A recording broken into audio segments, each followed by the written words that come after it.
Namaste. In today's lecture, we have with us Shri Varadarajan Kannan. He lives in the USA and is a financial executive. Successful not only in his work and career, Shri Varadarajan Kannan has been a practitioner of Raja Yoga for over 40 years. He's also a trainer and has explored the science, philosophy, and practice of Raja Yoga very deeply. He's going to share with us his understanding and experience on the efficacy of Raja Yoga. Earlier, we had explored this topic with Sri Rishi Ranjan, who had introduced us to Raja Yoga. Let us go on and see just how efficient this practice can be if well done and well guided. Sri Kannan explains the evolution of Raja Yoga over the past 10,000 years, starting from the time of Lord Rama. He also explains the discoveries made by Pujya Ramchandraji of Fatehgarh, known as Lalaji Maharaj, and Pujya Babuji Maharaj, Sri Ramchandraji of Shahjahanpur. Both of these saints lived in the 19th and 20th century, respectively. Today, they are known the world over as the founders of the Sahaj Marg method or the Heartfulness system of meditation and Raja Yoga practice. He takes us into the wondrous realms of exploring science and spirituality by looking at Raja Yoga through the lens of neuropsychology and psychophysiology to see how they support the synthesis of science and spirituality, especially the way it is practiced in the Heartfulness meditation system. Let's listen to him.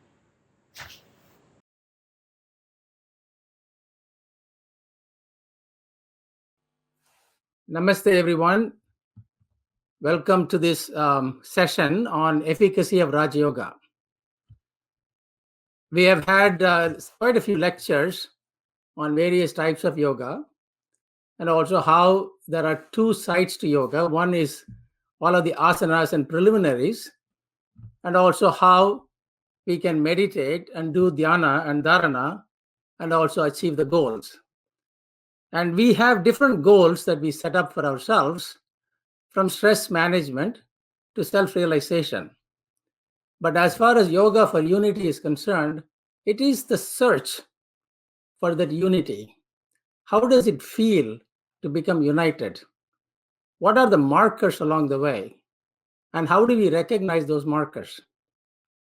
And we know there are probably several types of yogas, and especially 4 broad categories of yoga. Not only Hatha Yoga, but also in terms of the contemplative side of it, which is Bhakti Yoga, Karma Yoga, Jnana Yoga, and Raja Yoga. And the previous lecturer, I think Mr. Rishi Ranjan, he introduced Raja Yoga. And he also touched upon the Raja Yoga that is offered by Heartfulness Institute. Previously, we had this system of Raja Yoga way back during Lord Rama's time. It was 10,000 years ago now. There were people, ordinary people, talking about Raja Yoga, practicing Raja Yoga, and in darbars and kingdoms, they were debating about Raja Yoga. And we all know what happened during the time of Ramayana. And then Lord Krishna came along. It was probably about 5,000 years ago now.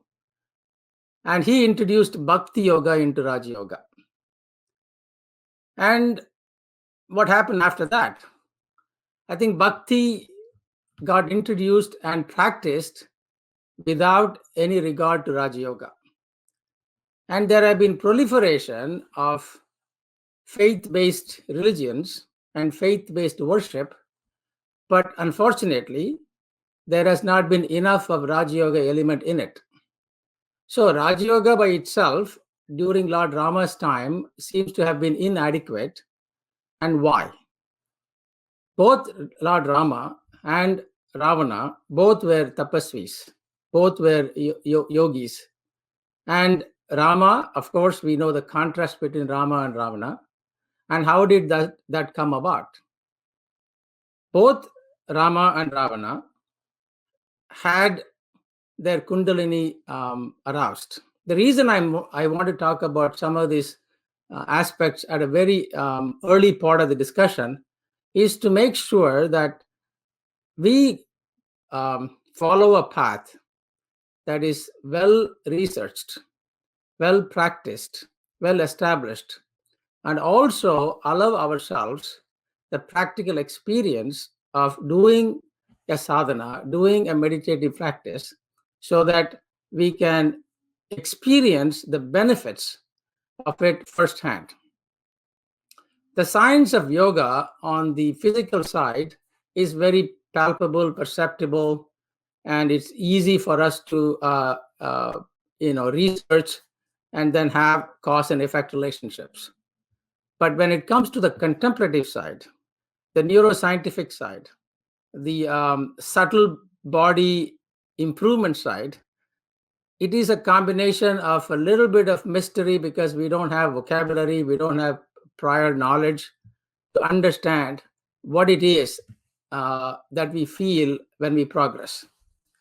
So the misunderstanding that we all have with respect to various types of meditative practices and its effect on us needs to be eradicated. And one such misunderstanding is around Kundalini Yoga. Kundalini gets awakened in a natural fashion when all the chakras are purified.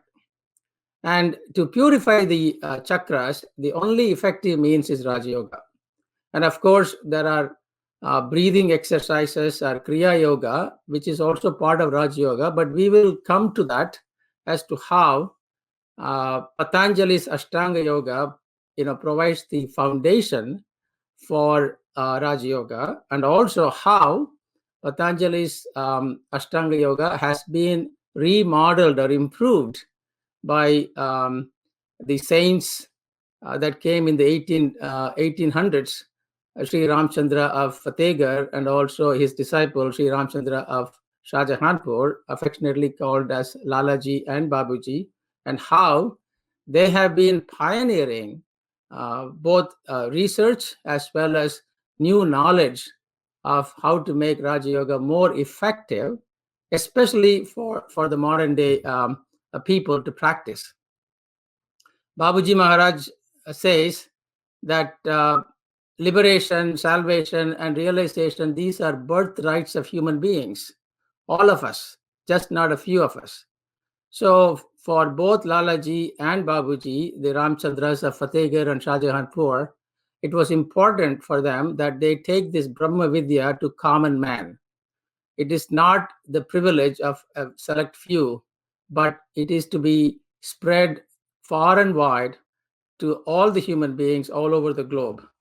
So they thought about how to make this Raja Yoga more effective and more suitable for the common day people. So we all know that the purpose of yoga and meditation is to unite with the ultimate, or to seek the ultimate reality or the truth. But what does it mean? In one way, we can ask that question is the traditional question of who am I? Where am I going? Where did I come from? So this innate search to ask that question and to search for answers takes us to a simple idea that we came from a source and we want to go back to that source. Now, in Raja Yoga, it is the king of yogas. We use the mind because the mind in a human being is the connecting link between the body and the soul. And so we use the mind to regulate itself, purify itself, and focus on the goal. So the simple idea behind Raja Yoga is to use the kingly thing in a man, that is the mind, to see how we can help with respect to the bodily orientation and also in terms of our focus on wanting to go back to the source. It is the research finding of Ramchandra, Babuji Maharaj, and Lalaji that our mind comes from the time of creation. There is a similarity between our mind and that of the cosmic mind or the absolute mind. We all have this idea that there is a greater intelligence that is keeping this universe in order. There is this cosmic intelligence that is it is a principle of nature. There is a sequence and an order to it. So there is a sense of proportion to it, and there is a natural way they balance themselves. So we all are able to admire the balance in nature, even if there is a calamity, and that calamity is considered to be nature adjusting itself to rebalance itself. Similarly, we human beings, we have this part. We have the similarity of that cosmic mind, and in some fashion or the other, we also go through a calamity in ourselves, rebalancing in ourselves whenever we are off balance. So there is an innate nature in us. That is, if we go off balance, there is something that puts us on balance. So how does it happen? It happens perhaps over a long period of time. It could happen immediately. For example, if we ate something that didn't fit our stomach, then we have some sort of stomach ache, and the body throws the unwanted things out, and so we are able to balance ourselves. So there is a balance in nature. There is also a balance or an equilibrium. There is an innate calmness that we should be able to recognize and experience. So the reason I'm trying to bring about this similarity between the nature of man and the nature of creation, let us say, is to, from the very beginning, drive home a point that we need to understand how we human beings are formed, and how there are finer aspirations that is going to override the lower aspirations, and how we have to align ourselves for the higher aspiration in order for us to be happy, be joyful, and enjoy life as it presents itself, and also continue to evolve and journey and move towards the soul. One of the important things about Raja Yoga is that it does not require any faith or belief. It is purely based on experience. Almost about 40 years ago now, when I was a teenager, I got very confused about the religions of the world, actually, not only religions that were practiced in India at that time, but also all over the place. So I became a disbeliever. And luckily, after 5 years, I came across a friend of mine who was meditating in this heartfulness system of practice. And he said, you have nothing to lose except to spend about an hour a day and meditate. And so I sat and meditated, and I felt something. And that experience during the first meditation is what has inspired me to continue on. And I didn't have any belief in God. I did not even understand why so many religions and things like that. But there was something that was telling me that I need to know as much to disbelieve in something as much as to believe in something. So how do I know? The best way to know is to experience. So Raja Yoga puts experience ahead of anything else. So that is why it is effective. If you are able to experience the progress, if you are able to convince yourself that you are able to grow doing this practice, then it is something that will last with you for a long time. I also want to experiment something here. Perhaps we can think about our life, our current situation in life for a few minutes. So the reason for this is that we said Raja Yoga is the yoga of the mind, and the kingly thing in us is the mind. So understanding how mind works is very important. And how we have formed our personality is important. How we want to shape ourselves, reprogram ourselves, and change ourselves is important. And so I just want to do a simple experiment. And I would like you to think about your current situation in life for a few minutes. You are welcome to close your eyes if you are not driving or standing or walking. And so if you just simply close your eyes for just a couple of minutes and just breathe normally and let your mind wander.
So if you're done,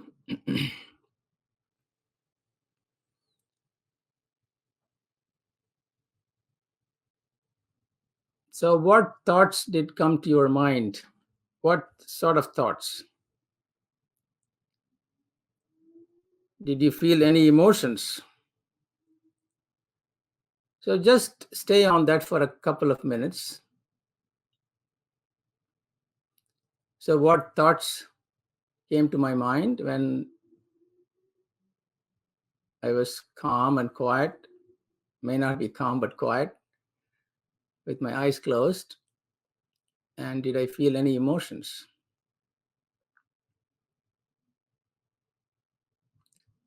Now, if we can ask ourselves, where did they come from? Where did those thoughts come from? Why did they come?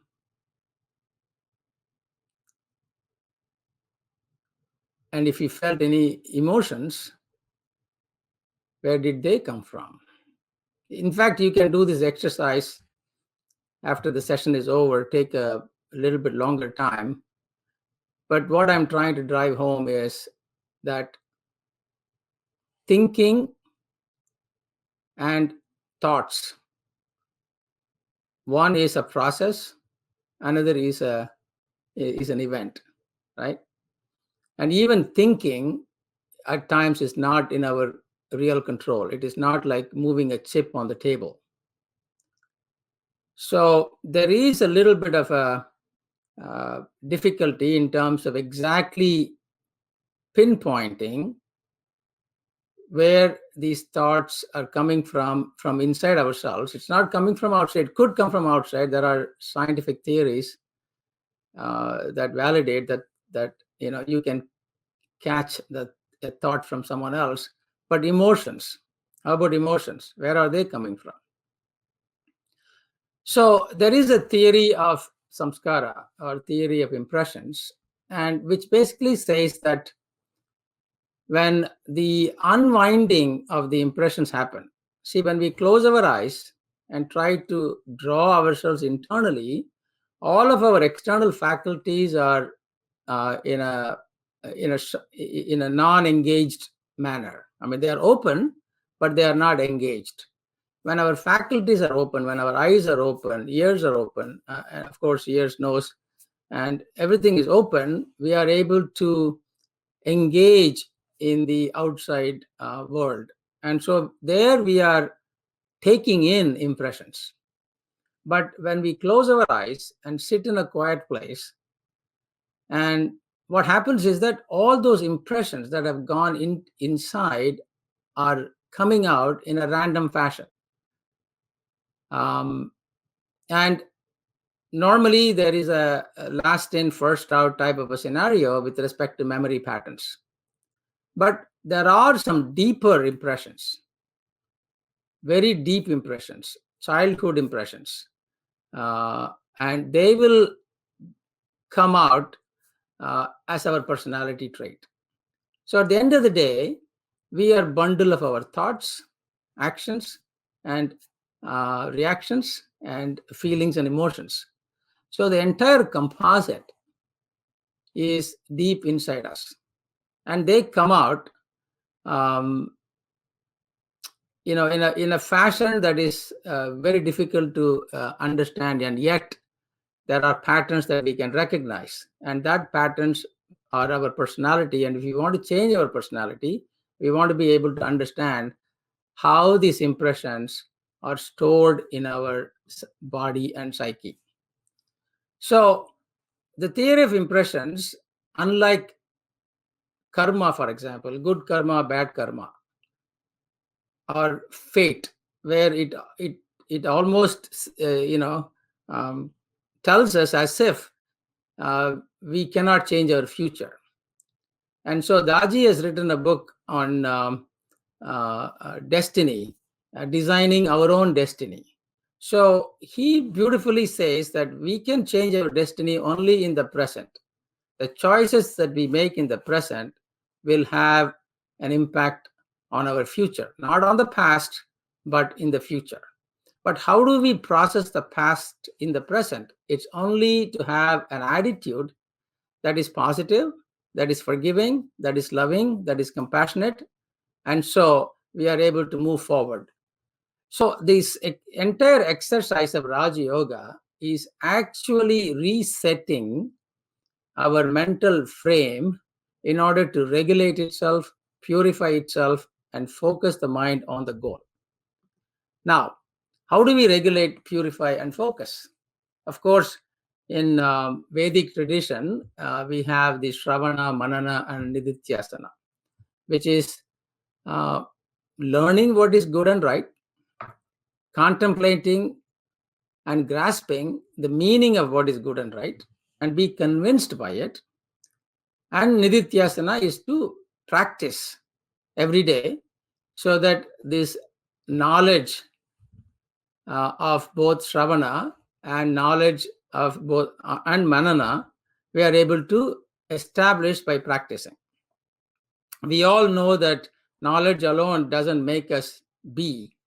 We have to do what we learned and practice it and develop the skill, and so that we can be that we want to be. So what are we going to study, contemplate, and practice? And do we have to practice this sequentially, or can we practice simultaneously? These are questions that are relevant when we take up how the Ashtanga Yoga lays itself out. I also want to go back to Lord Rama's time and Krishna's time, where Raja Yoga was in existence 10,000 years ago, and Bhakti Yoga was introduced as part of Raja Yoga when Lord Krishna came along. But during Lord Rama's time, there was not much discussion about purity of the mind.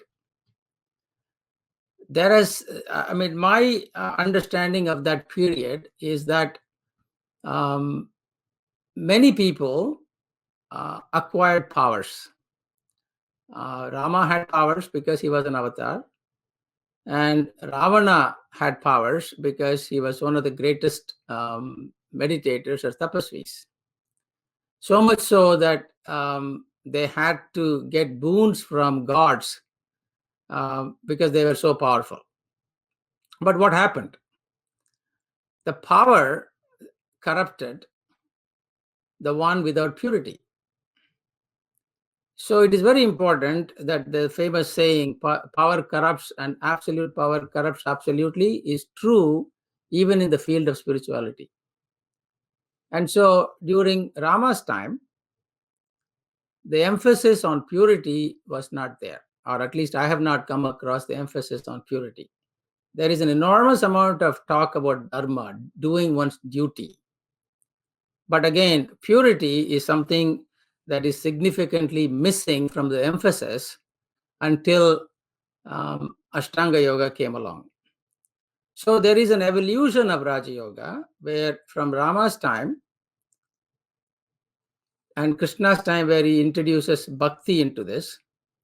And then, of course, we have an enormous amount of research in Vedanta about knowledge, about Jnana Yoga. And of course, Karma Yoga is also something that both Swami Vivekananda and Lord Krishna have emphasized, where we do our karma without being attached to the results of it. But even that has been misunderstood by many of us, because when we do work, we work only for results. But it is the attachment, the ego that gets attached to the results of the work, as if I did the work and I produce the result, creates the solidification of ego. So in Ashtanga Yoga, the whole emphasis is the regulation of the mind, the purification of the mind, and finally it leads us into focusing the mind on the goal. We all know that the 8 steps of Patanjali has yama, niyama, asana, pranayama, pratyahara, dharana, dhyana, samadhi. And the first 4 steps are more physical, right? The health, as well as the attitudes, and what we should do and what we should not do, the external kriyas, and things like that. And pratyahara begins the process of withdrawal, going back inside, and dharana with a goal to focus on, and dhyana to meditate on it, so that the idea expands. It is not a concentration that we want to, with concentration, the mind becomes heavy. And so dhyana is a very loose process, but yet very progressively useful in terms of attaining better subtlety within ourselves. And finally, it lands us into samadhi.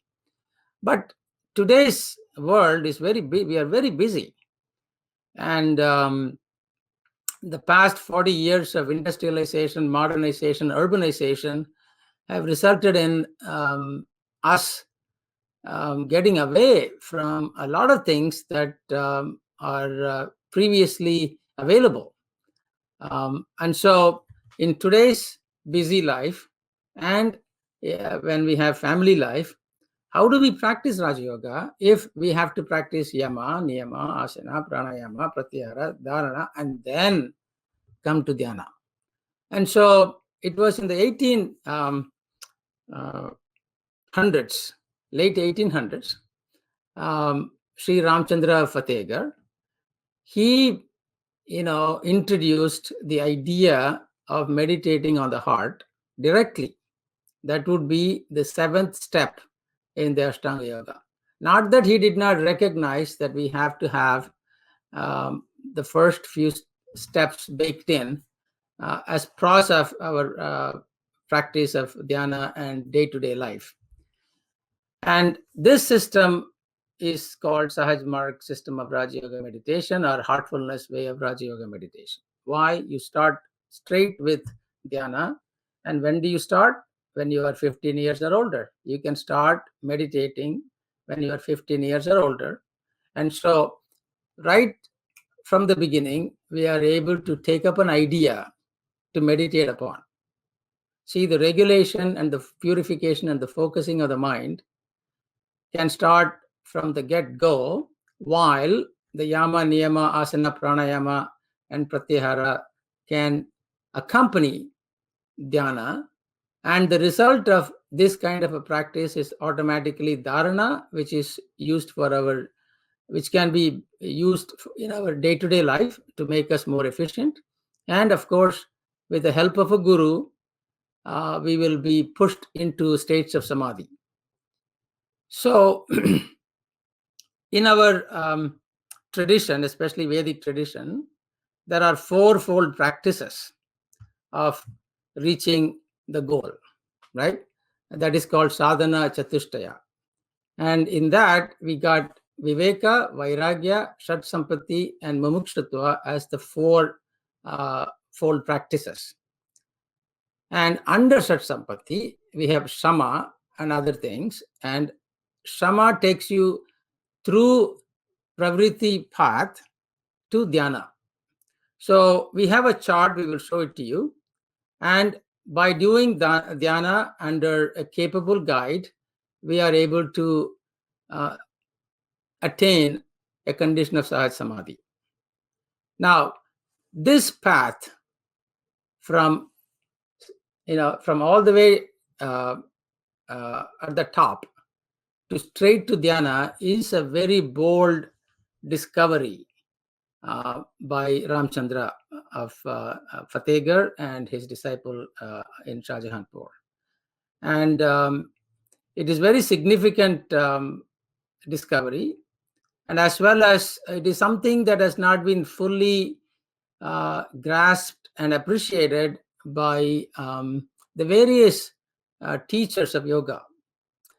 I think the call of today is to make this practice available to common man, number one, and also to make it simple and practicable for everyday people.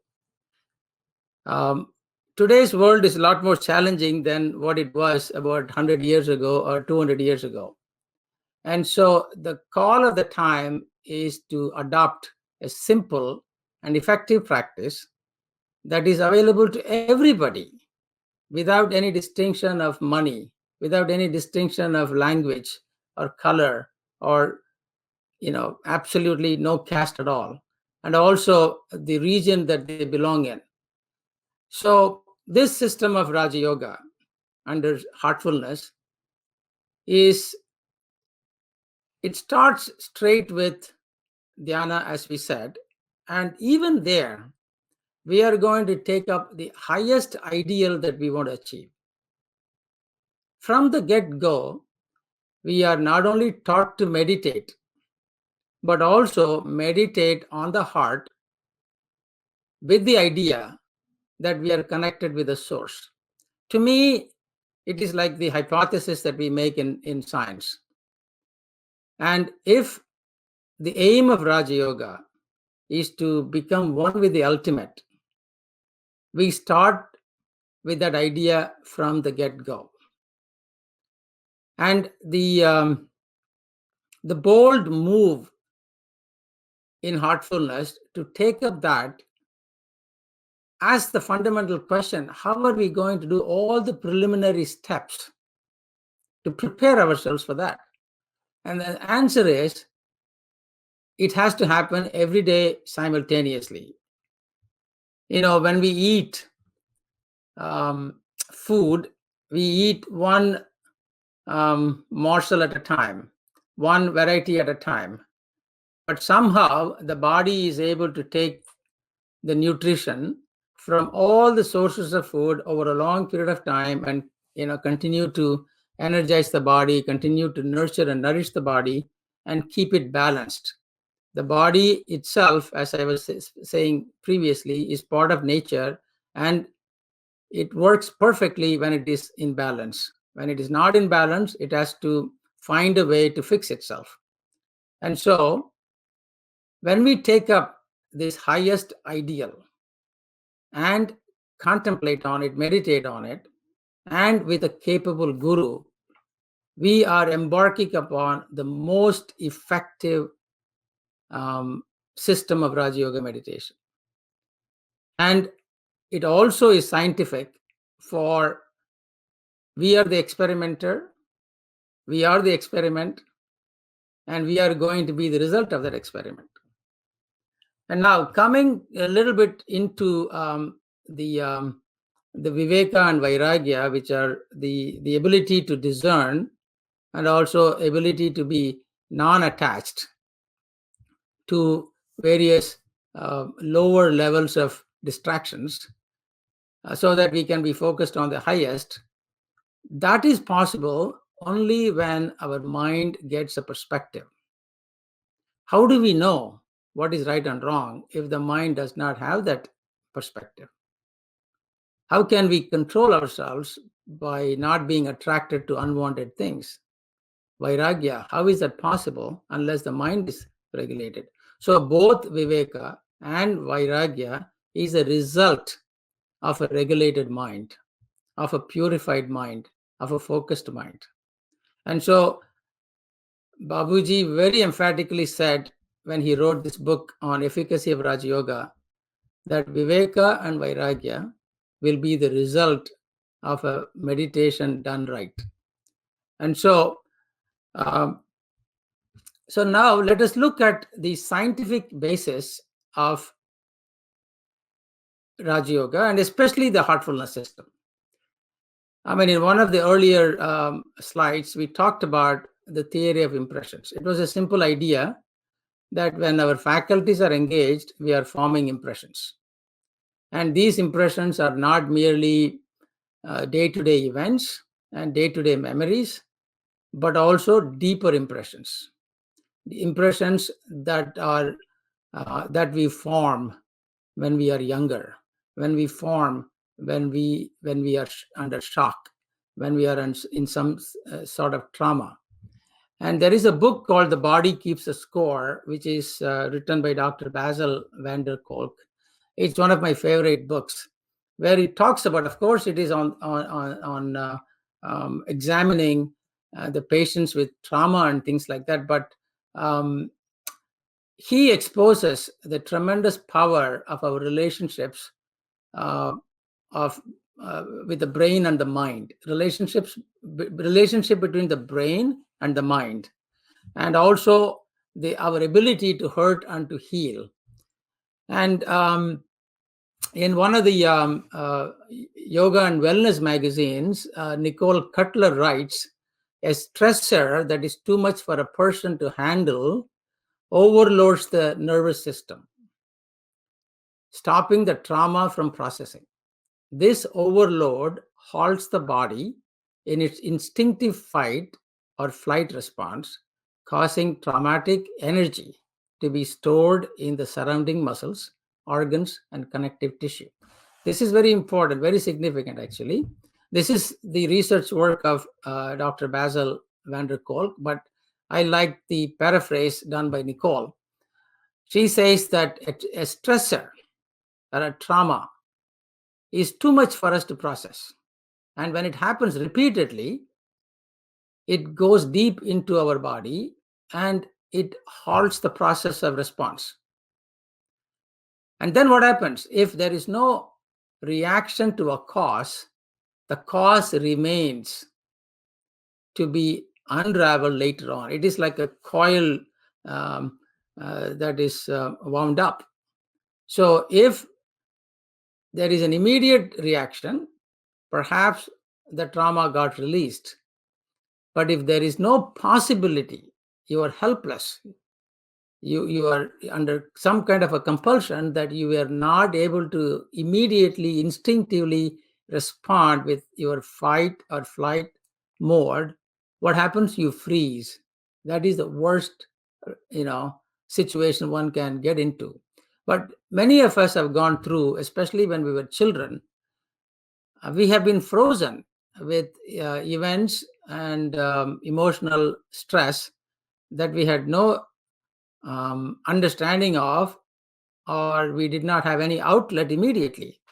And this energy, she says, this traumatic energy is stored in the surrounding muscles, organs, and connective tissue. This is significant because in Efficacy of Raja Yoga, Babuji writes that, and also in his research, he has stated that all these impressions, the deeper impressions, are stored in not only various chakras, but also in the intervening layers of our muscles and tissue inside us. And so even the purification can be done in a manner that relieves the body of this heaviness. And so we will come to how in Heartfulness we have various tools that help in the process of removing these impressions in a very tangible fashion. So the first thing is impressions create a memory, and they are stored in our muscles and organs and tissues. But in yogic parlance, we can say they are each chakra has its own characteristic, and also the surrounding area also become a storehouse of these impressions. The second thing that I want to talk about is the autogenic feature of our body and mind. The autogenic, this is Mayo Clinic has talked about it a lot. I like their explanation of this. Autogenic means something that comes from within you. So when we make positive suggestion, it helps. When we feel uh, good, that comes from within us. But we can do something about it, or we can think of something that makes us feel good. There are researchers that show that if you just imagine that you exercised in a sincere way, then there are some benefits that the muscles actually get strengthened. So the autogenic feature of relaxation and rejuvenation that we have in heartfulness also has a scientific basis for it. Of course, we all know about the power of positive thinking and neuroplasticity. There is an enormous amount of research done, not only in telepathy, but also how thoughts or energy strings that are released from your brain, and they can have a quantity of megahertz. Dr. Michael Parsinger has done research, and his book is No More Secrets. So that's a fascinating book where he talks about how when we think a thought, we release that thought, however, minor it may be in terms of the megahertz quantity unit, it can be caught by a sensitive mind. So thought is not something that you can hold within yourself. It can be released. So if you have a positive thought about someone else, if you have a vision that the humanity is becoming one, or if you have a vision that all the people are becoming spiritualized, then it will have an impact, because these thoughts are traveling and are caught by people that are sensitive to those thoughts. If more people have similar thoughts or same thought in a positive manner, it can help in changing the humanity. And we also know about the 100th monkey theory, right? So I think there is an enormous amount of science. They are all in bits and pieces, but if we are able to connect it all together, we will be able to better appreciate Raja Yoga, and then combine science and spirituality to get to a new place of understanding, a new place of putting together a lifestyle that we can enjoy, we can also grow with it. This is a significant statement that Babuji made, that man was created in the image of God. Not in physical term. It means he is composed of all the energy and power that nature has in the same order and potency. They are also positioned in the human body. So this is why many rishis have said that the body is the temple of God. And it is important that we take care of the body. For what? So that the indweller can be inside, safe and secure, loving and kind, and also joyful and blissful and expansionary.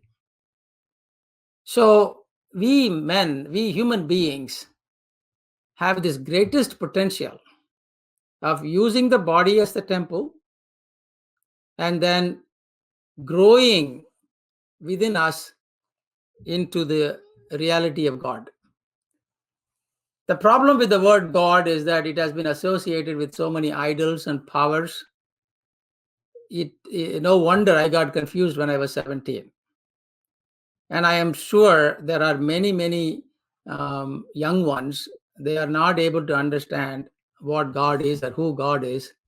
But if we are able to demystify the idea behind God as something that we can become like, that is why it is called God realization, same as self-realization.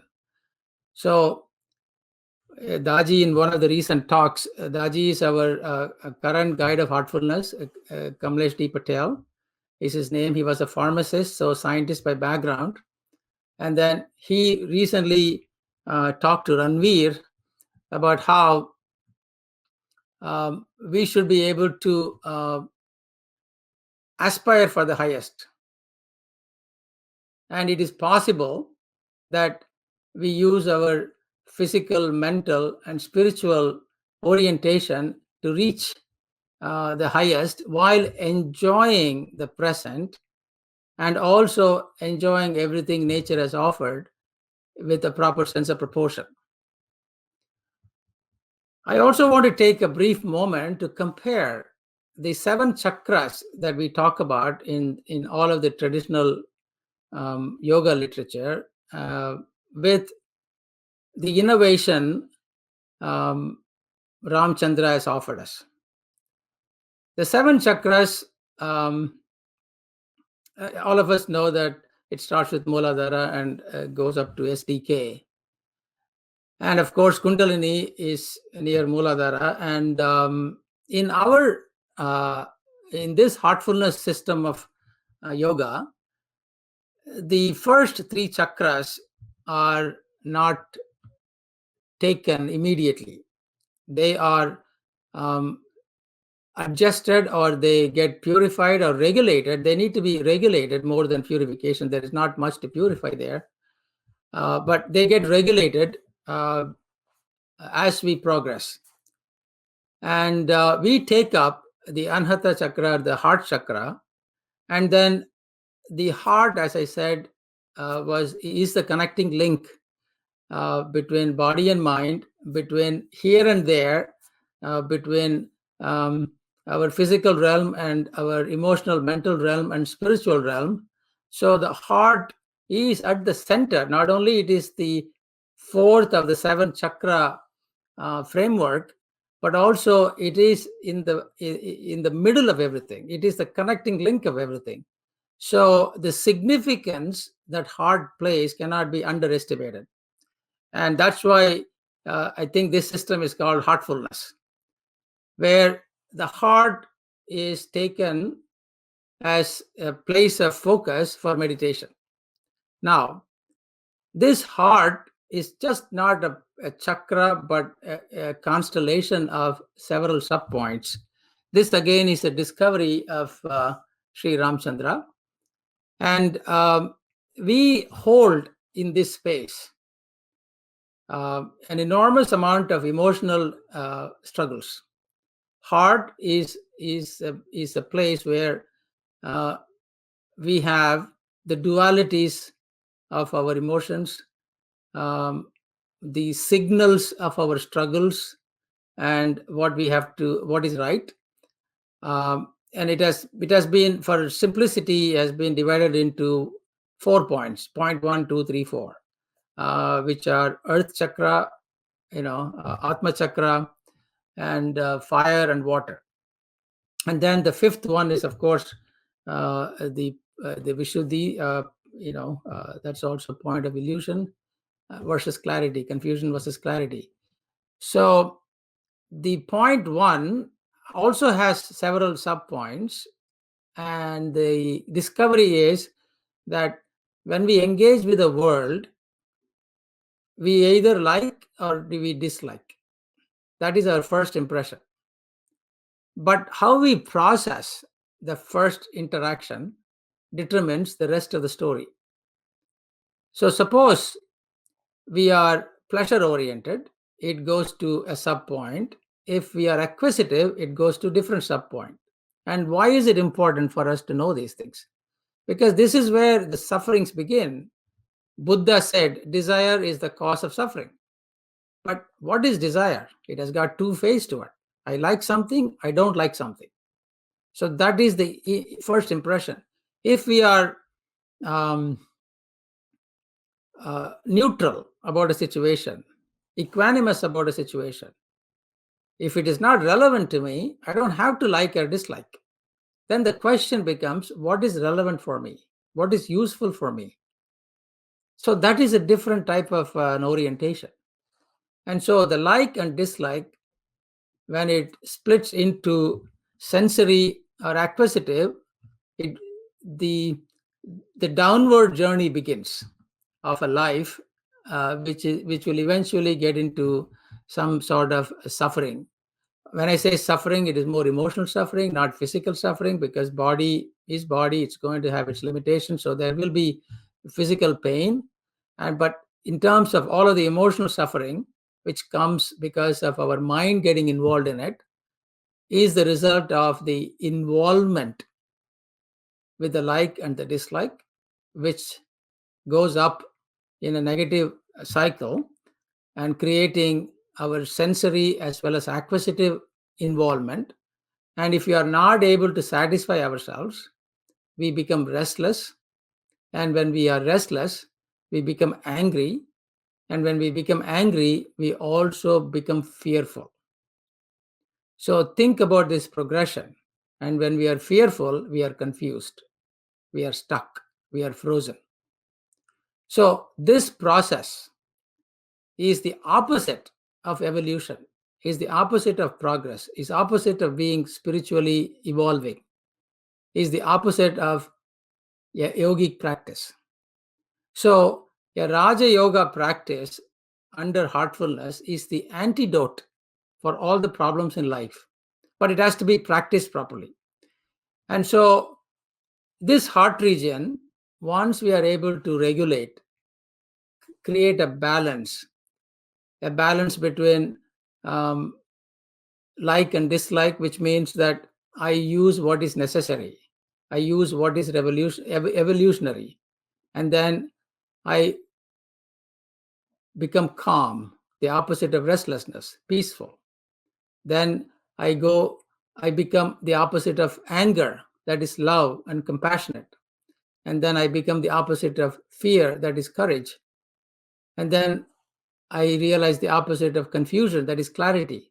So using this practice and then removing these impressions from the various parts of the heart chakra, then we are able to feel lightness. Now the soul has kind of expanded. It was previously constricted with all this heaviness and impressions.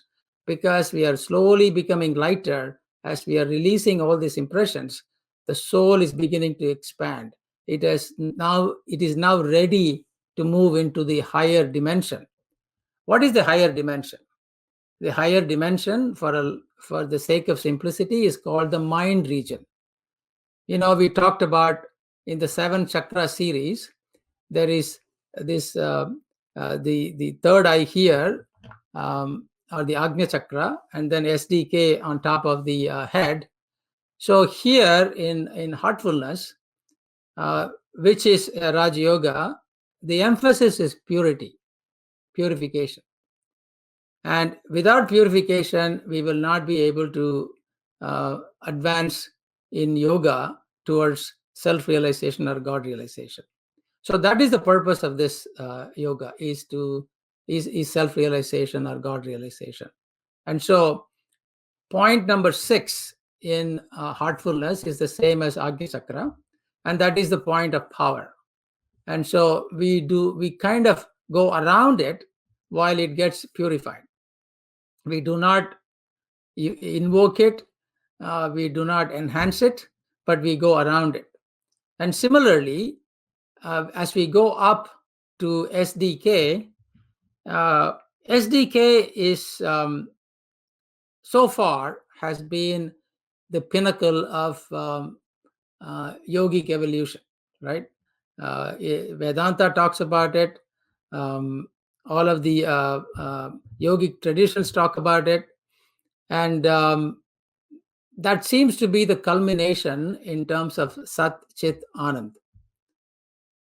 But I think in order for us to realize God, we have to go beyond it.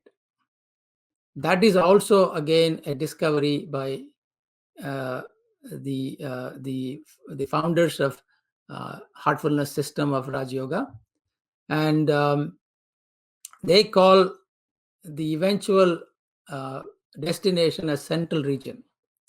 So we cross through the mind region in which our ego is sublimated, because the whole thing is about identification of the self with that of divine, or renunciating the idea of the individual self so that the higher self can come into being. So as we go through the mind region, which again in Heartfulness has got 6 points, 6 sub-points, I should say, while we circumnavigate and move past point 6, which is Trikuti and SDK, we refine our ego. We refine our identification. First, we purify the self. Then we connect. We become, we are able to see the same divinity in others. When our ego gets refined, we are able to see the other person is potentially equally divine. While I am also growing and changing, I'm not there yet. So I give that possibility of equality or the sameness. And so what happens is that as a person, now I'm able to connect with the other person, not with their differences, not with their complementarities, but with this ever-growing understanding that that person is equally divine.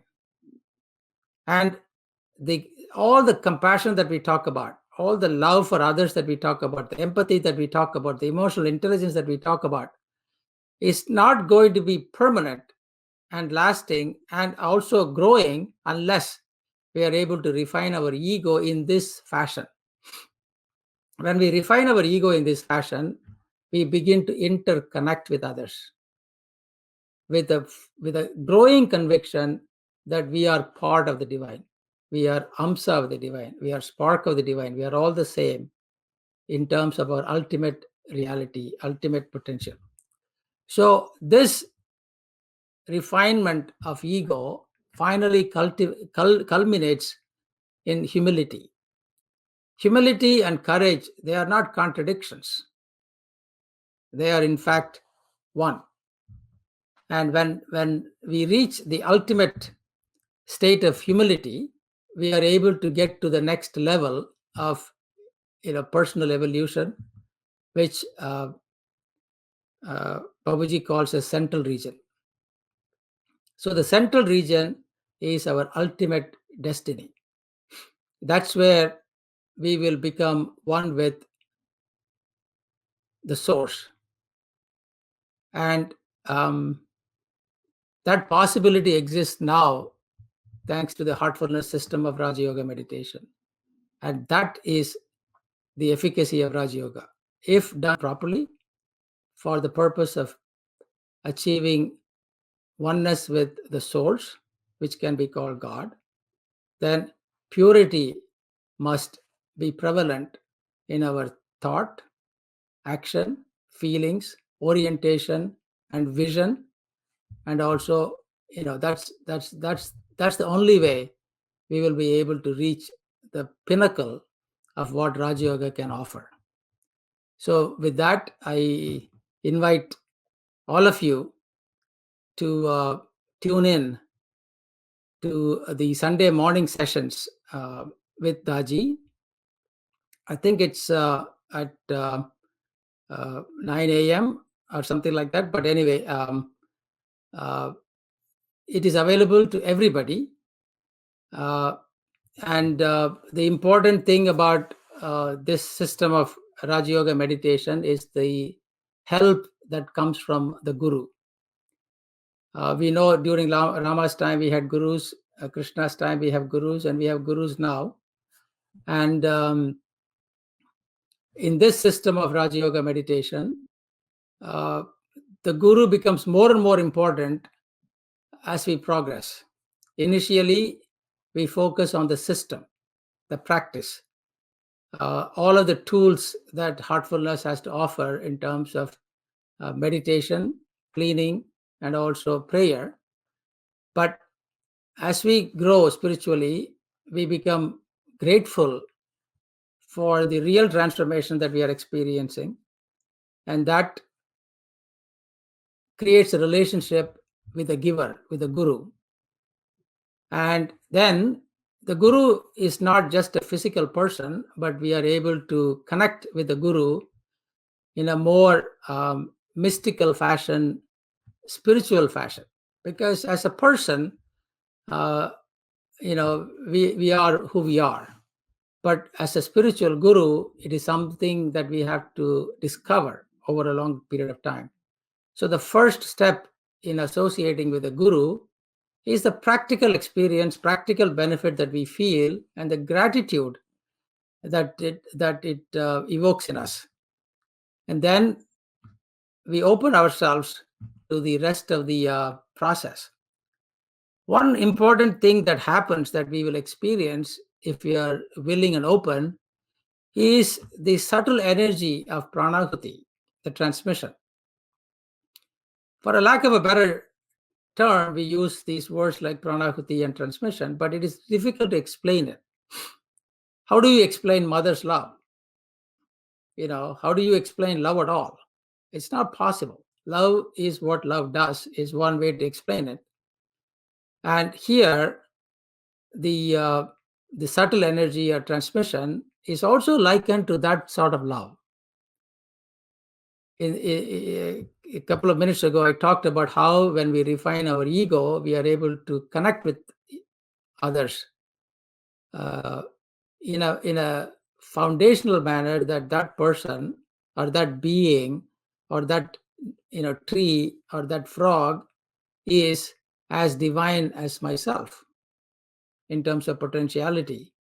So we treat the other with utmost respect, utmost reverence. So when our internal changes, we are able to have those kinds of perception. Similarly, this idea of transmission is difficult to explain, but we can feel it, we can experience it, we can appreciate it. And this transmission is something that is as original as our mind, which is connected to the cosmic mind.